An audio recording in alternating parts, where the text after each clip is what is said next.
Good morning, children. Sai Ram. Welcome to part 3 of this revision lecture of chapter 2 of history, that is New Kings and Kingdoms. So, children, today we are going to continue with the topic 5, the last topic, that is a closer look at the Chola dynasty, the temples, sculptures, and administration. Children, this is a map of the Chola kingdom and its neighbors. Okay. Now let us look at this map in detail. Yes, this map is from your history textbook. Okay. Now can you see the places in this map, children? Okay. Let us have a look at them. Okay, this is Kalinga. Okay, this is Kanchi. Right, children? Then, yes, children. So now let us look at the other places. This is Thanjavur, Urayur, Kanchi, that we had already seen last time. This is Vengi, last time as in the previous slide, of course. And then this is Banavasi. Okay. So, children, if you see here lies the Kalinga, right? And Madurai just lies over here, isn't it, children? Yes. Now, the reason for me showing you these places is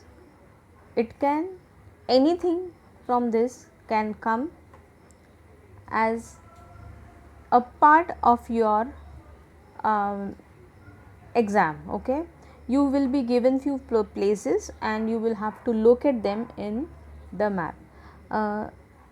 We have already done such things last year too, and I am sure you know how to plot the places on the map.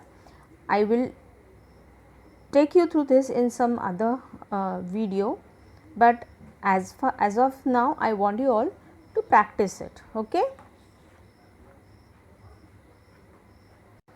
So now let us understand, let us take a closer look at the Cholas. Okay, from Urayur to Thanjavur. Children, how did the Cholas rise to power?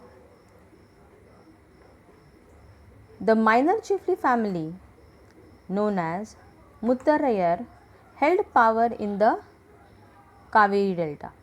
Now they were the subordinates to the Pallava kings, okay, of Kanchipuram. Vijayala, who belonged to the ancient chief family of the Cholas from Urayur, he captured the delta from the Muttarayar in the middle of the 9th century. He built the town of Thanjavur and the temple for goddess Nishumbasudani over there. Okay, so basically the Chola kingdom was big and powerful successors of Vijayala.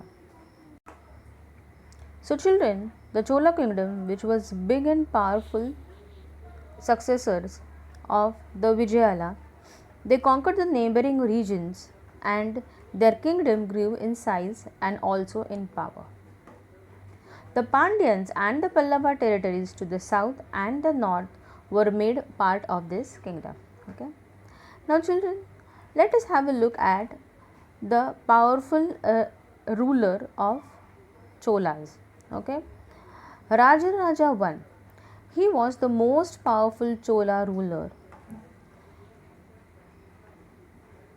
He became king in 985 and he expanded control over most of these areas. He also reorganized the administration of the empire. Now, Rajendra I, he was Rajaraja's son and he continued the policies and even raided the Ganga Valley, Sri Lanka, and countries of Southeast Asia, developing a navy for these expeditions. Now, children, let us revise about the splendid temples and bronze sculpture.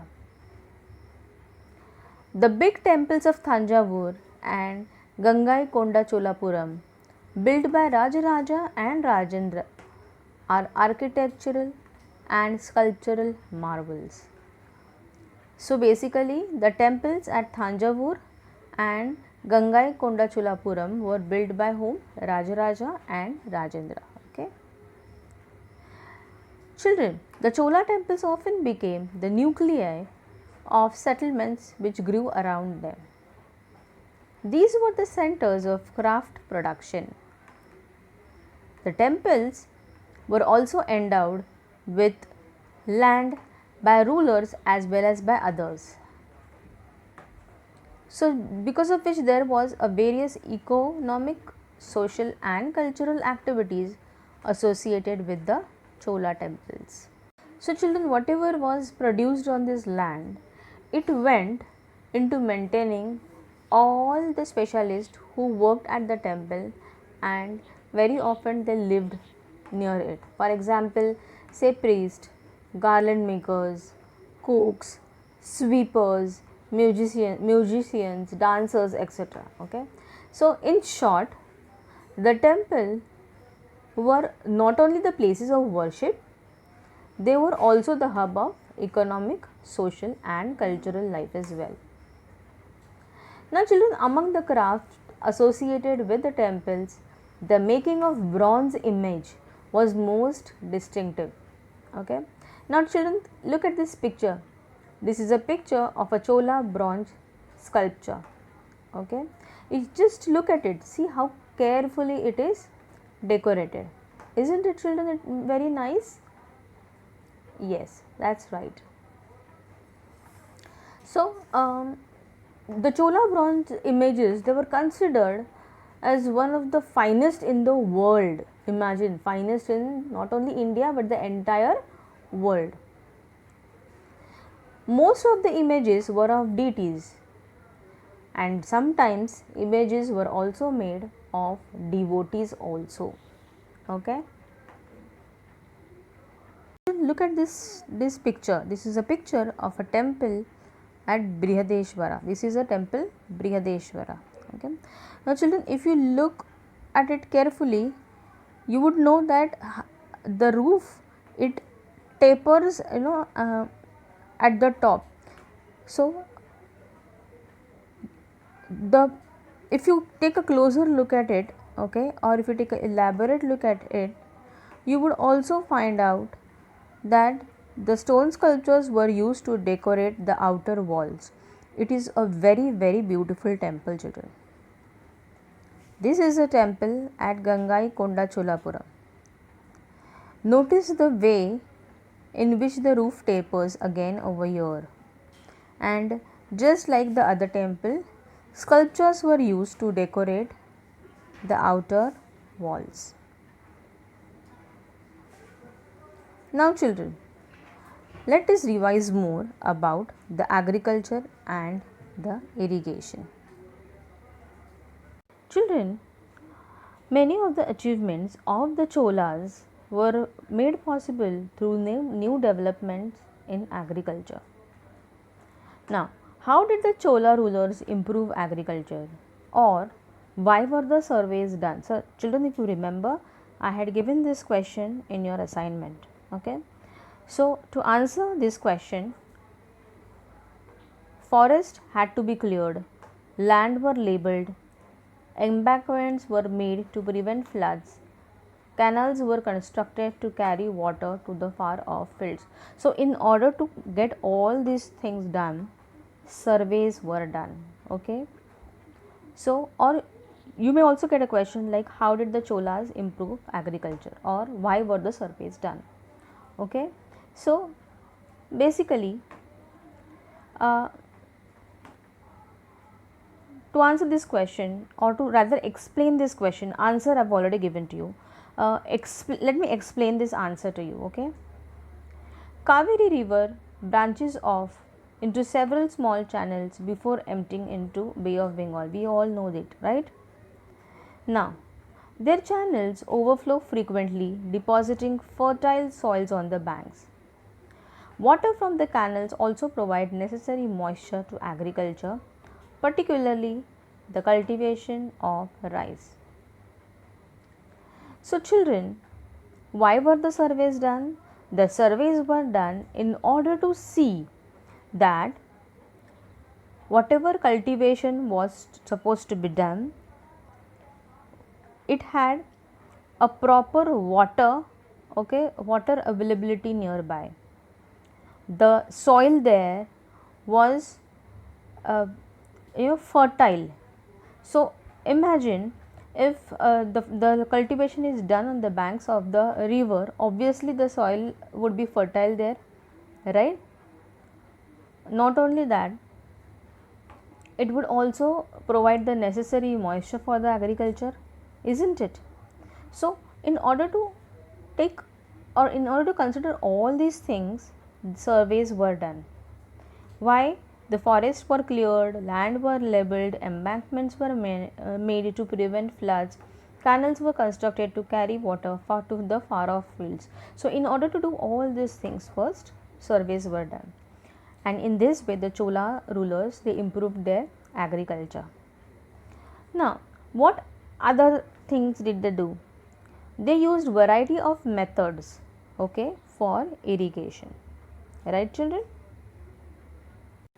Now let us revise about the administration of the Chola Empire. Okay. Now, what do you think, children? How was the administration organized? Children, settlements of peasants known as Urs became prosperous with the spread of irrigation agriculture. Groups of such villages formed a larger units called Nadu. The village council and the Nadu performed several administrative functions, including dispensing justice and collecting taxes. Okay. Now, children, rich peasants of the Velala caste, they exercise control over the affairs of the Nadu, under whom, under the supervision of the central Chola government. The Chola kings gave some rich landlords titles like Muvendavelan, that is a Velan or a peasant serving three kings, Arayar, that is chief, etc. Okay. Now why did they give it such titles? As a mark of respect, okay, and entrusted them with important offices of the state at the center. So, the administration of the Cholas was organized and diversified. It maintained royal standing army which was recruited and controlled by the Chola rulers directly. Let us revise about Brahmadeya and the concept of Sabha. Children, the Brahmanas often received land grants or Brahmadeya, right? As a result, a large number of Brahmins they settled where at the Kaveri Valley. Okay, so a large number of Brahmins settlements emerged in the Kaveri Valley, like other parts of the South India. Now, children, each Brahmadeya was taken care of by an assembly or Sabha. Sabha of whom? Sabha of prominent Brahmana landholders which worked efficiently. Their decisions were recorded in detail in inscriptions on the stone walls of the temples. Children, association of traders known as Nagarams,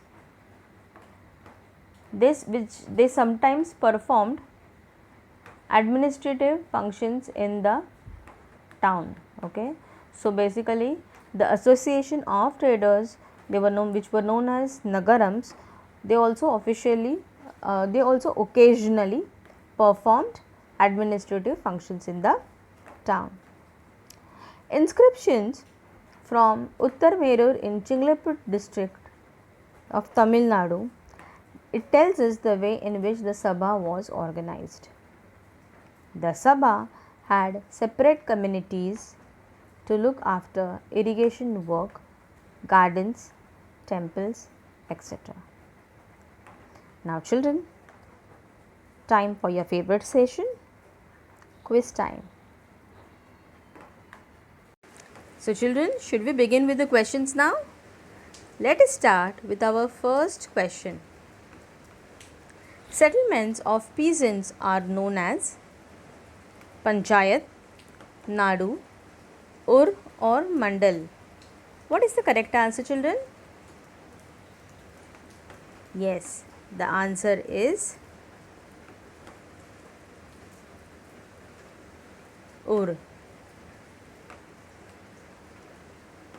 Now, the second question.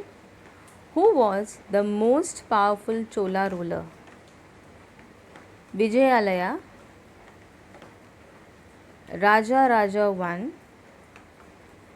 Rajendra I, or is it Veera Rajendra?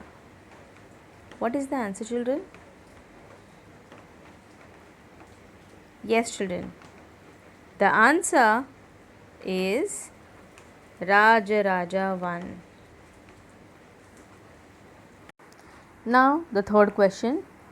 The temple of goddess Nishumbasudhani is at Thanjavur was built by Vijayalaya, Palas of Eastern India, Danti Durga, or Raja Raja and Rajendra. What is the answer, children? Yes? Any guesses here? Yes, the answer is Vijayalaya. Okay, now a gentle reminder to all the students. Children, you were given one project in the month of May. In this project, you had to prepare a virtual tour of traditions and culture of India from ancient to modern times, right? So children, for those who have not started with the project, I am requesting you once again to start making the project immediately. You have already been given the steps which you have to follow. Please start with the project immediately. You have to make the project ready by 18th of August. Okay, you will be given an email ID on which you will have to send the project. Now all these details regarding how to submit the project will be given by your class teacher. Okay, once again, please submit your projects on time. So children, with this I end this revision session of History Chapter 2, New Kings and Kingdoms.